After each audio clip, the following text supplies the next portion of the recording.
What do you think about this peak? Really shitty. You went for this one, and you didn't assume this one. So this is one of those fights where you're like, oh, now I have to worry about this angle too. That's another spot that I need to think about. Is there anyone who could have enabled us to be able to make this fight a little bit easier for us? Cove? Yeah, you could have asked for a close smoke on Heaven. Ignore that fight altogether. What was the intention behind this peak? Were you trying to kill? Info to kill, yeah. You wanted info. Okay, so this is not how you get info then. It's one of the two. There's two ways of peeking. You either have deadly intention, or you go for info. You can't do both at the same time. So if you're info peeking, what does that look like? It's more like a jiggle peek or like a jiggle swing. A shoulder peek or jump peeks. If you're peeking with deadly intention, you're peeking with good crosshair placement, and you're shooting. If you do both, then you're gonna get into this problem. We're gonna get caught off guard a lot. So you need to understand what's your intention behind your peek. That way Daniel Young doesn't take you out another time for something silly. Daniel Young is our GOAT right now because he's teaching you so many things about the game. You just need to be willing to learn and listen. Go Daniel Young, taking out Phallic as well. Like, this guy is just the MVP GOAT over there. Want to get coached? Join this Discord. We have free and paid coaching options. Can't wait to see you there. Enjoy the video. If you want to rank up, you keep your D low, man. You get off the Viagra, you keep that shit down. Keep your D low. What's your D, man? What's your D? Humble. Bro, what's the D representative of? It's your dick, bro. No, it's your deaths. It's your deaths. It's your deaths. I thought you were talking in game. My bad, my bad. Keep your D down, bro. Keep your D down. You want lower deaths, okay? If you stay alive to the end of the round, you can clutch the round up for your team and get easy frags. The frags will come to you. If you get that opening pick, awesome. Great job. Back off. Maintain the advantage. See what they do. Play the round on time. You will win so many more games. I promise you. I think what is going to be important for you is understanding your protocols, all right, and having rules for yourself. So, for example, a protocol that you would have in a 5v4 would be what? Play numbers. So, fallback is one I always say to myself. Because how do you win a round on defense? Play time. You got it. Playing time. So, if you got a kill there, I want it to be embedded in your head to fall back. The reason why is it gives you time to think. Get a kill, fall back is your protocol. Take a look at the 5v4, play the numbers. You know the number one reason why plat players stay plat? Because. They stay plat because. What does because mean to you? A reason? Yeah, it's a bad reason.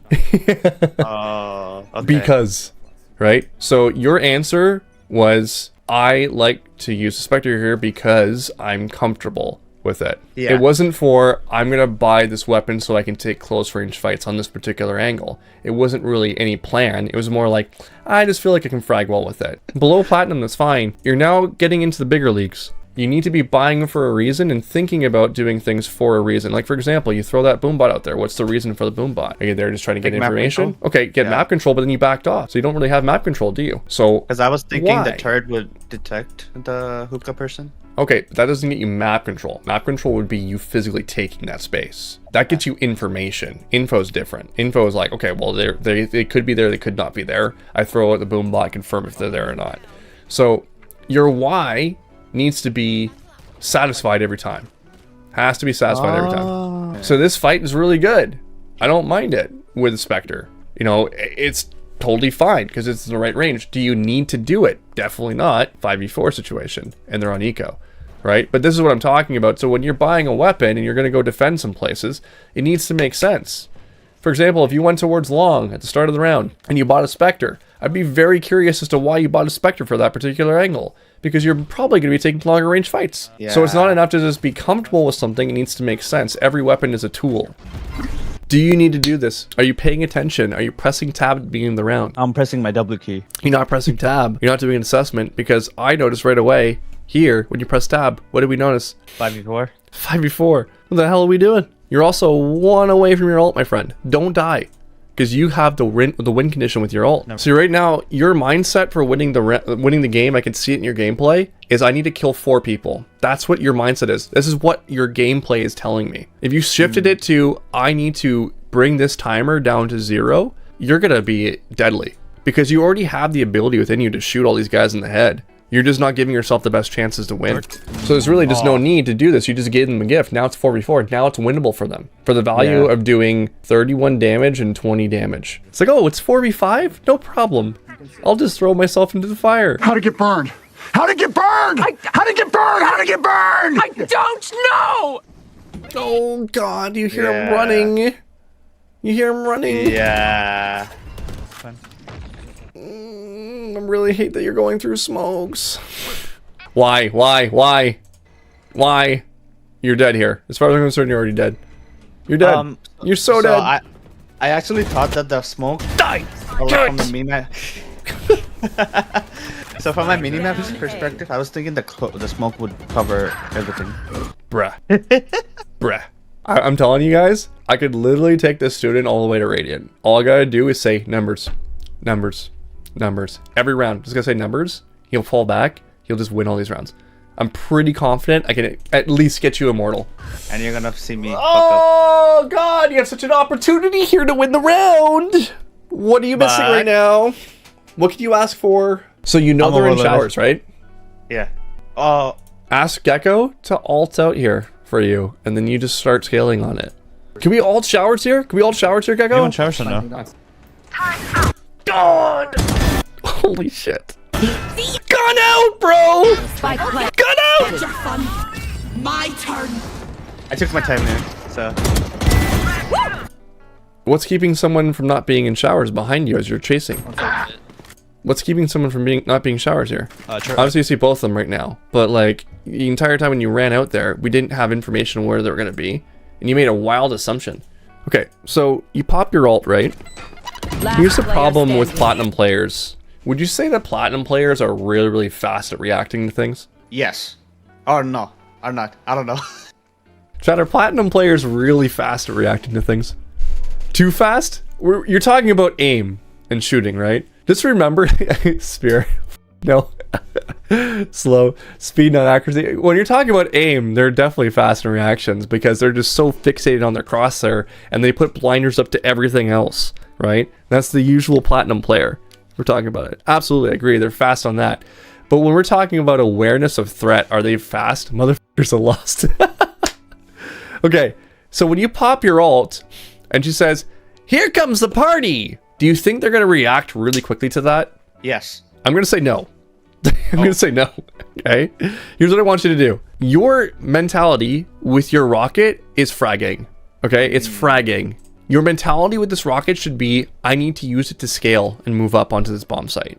I want you to wait half of a second so that they can hear the call out, so they go, "Oh, rocket," and then they run away. Now you can move in. You decide to pop this. This guy runs at you and doesn't even realize that you have a rocket out. You think this guy would have peeked you if he knew he had a rocket? No. Probably not. We're hoping. It's platinum. Okay, it's platinum, I get it. But give these guys a little bit of benefit of the doubt. Okay, just give them like a second to figure it out. I know he would. He would. Wow. This is the reason why we do Sheriff DM. The reason why we do Sheriff DM is we need to understand the effective range of weapons. Do you know how many meters of distance you have to have a one-hit KO? 30 meters? Yeah. Sometimes the 35 meter will give you it, but it's very rare. Okay, so 30 meters. You want to be basically sub 30 meters for a one-shot hit with the Sheriff.